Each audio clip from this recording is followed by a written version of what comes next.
अहिल्यानगर तालुक्यातील वाळुंज येथील एका इंग्रजी माध्यमाच्या शाळेत अत्यंत धक्कादायक प्रकार उघडकीस आला आहे।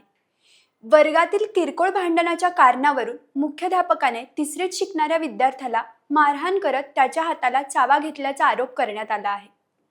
एवढेच नव्हे तर मर्डर कसा असतो ते तुला दाखवतो असे म्हणत विद्यार्थ्याला धमकावल्याचाही आरोप आहे।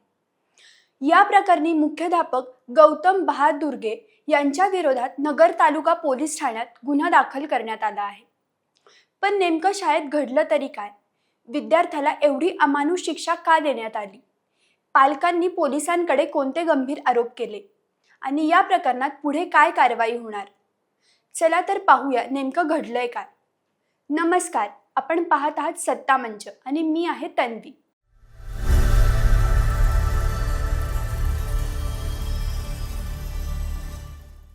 अहिल्यानगर तालुक्यातील वाळुंज येथील इंग्रजी माध्यमाच्या शाळेत घडलेल्या एका घटनेमुळे पालकांमध्ये संतापाचे वातावरण निर्माण झाले आहे। विद्यार्थ्याच्या वडिलांनी दिलेल्या तक्रारीनुसार त्यांचा मुलगा गुरुवारी नेहमीप्रमाणे शाळेत गेला होता। मात्र दुपारी शाळेतून घरी परतल्यानंतर तो रडत होता। त्याच्या उजव्या हातावर चाव्याच्या खुणा होत्या आणि हात काळा निळा पडला होता। मुलाने आई वडिलांना सांगितले की वर्गात 2 विद्यार्थ्यांमध्ये भांडण झाले होते। त्यानंतर वर्ग शिक्षिकेने दोघांनाही मुख्याध्यापकांकडे नेले। यावेळी दुसऱ्या विद्यार्थ्याने याने मला मारले आणि माझा मर्डर करणार आहे असे सांगितले। हे ऐकताच मुख्याध्यापक संतापले। तक्रारीनुसार मुख्याध्यापकांनी विद्यार्थ्याचा कान पिरगळला आणि मर्डर म्हणजे काय माहीत आहे का? चल तुला दाखवतो असे म्हणत त्याचा उजवा हात पकडून जोरात चावा घेतला। त्यामुळे मुलाच्या हाताला गंभीर दुखापत झाली।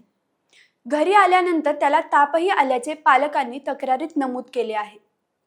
इतकेच नाही तर मुख्याध्यापकांनी दुसऱ्या विद्यार्थ्याला कार्यालयातून चाकू आणण्यास सांगितल्याचा आरोपही करण्यात आला आहे।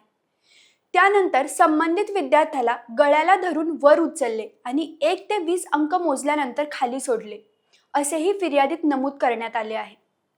या आरोपांमुळे या घटनेचे गांभीर्य अधिक वाढले आहे। घटनेची माहिती मिळाल्यानंतर विद्यार्थ्याच्या वडिलांनी नगर तालुका पोलीस ठाण्यात धाव घेत मुख्याध्यापक गौतम बहादुर्गे यांच्या विरोधात तक्रार दाखल केली आहे। पोलिसांनी तक्रारीची दखल घेत गुन्हा नोंदवला असून या संपूर्ण प्रकरणाचा पुढील तपास सुरू आहे। दरम्यान विद्यार्थ्यांशी अशा प्रकारचे वर्तन करणाऱ्या शिक्षकांविरोधात कठोर कारवाई व्हावी अशी मागणी पालकांकडून केली जात आहे। शाळांमध्ये विद्यार्थ्यांच्या सुरक्षिततेचा प्रश्न पुन्हा एकदा ऐरणीवर आला असून या घटनेमुळे शिक्षण क्षेत्रातही खळबळ उडाली आहे। या संपूर्ण घटनेबद्दल तुमचं काय मत आहे? वर्गातील किरकोळ भांडणावरून मुख्याध्यापकाने विद्यार्थ्यांशी अशा प्रकारे वागणे योग्य आहे का? अशा प्रकरणात शाळा प्रशासन आणि शिक्षण विभागाने कोणती कारवाई करावी? तुमचं मत आम्हाला कमेंट करून नक्की सांगा। अशाच नाविन्यपूर्ण माहितीसाठी सत्ता मंच या यूट्यूब चॅनलला सबस्क्राईब करा आणि इन्स्टा पेजला फॉलो करायला विसरू नका।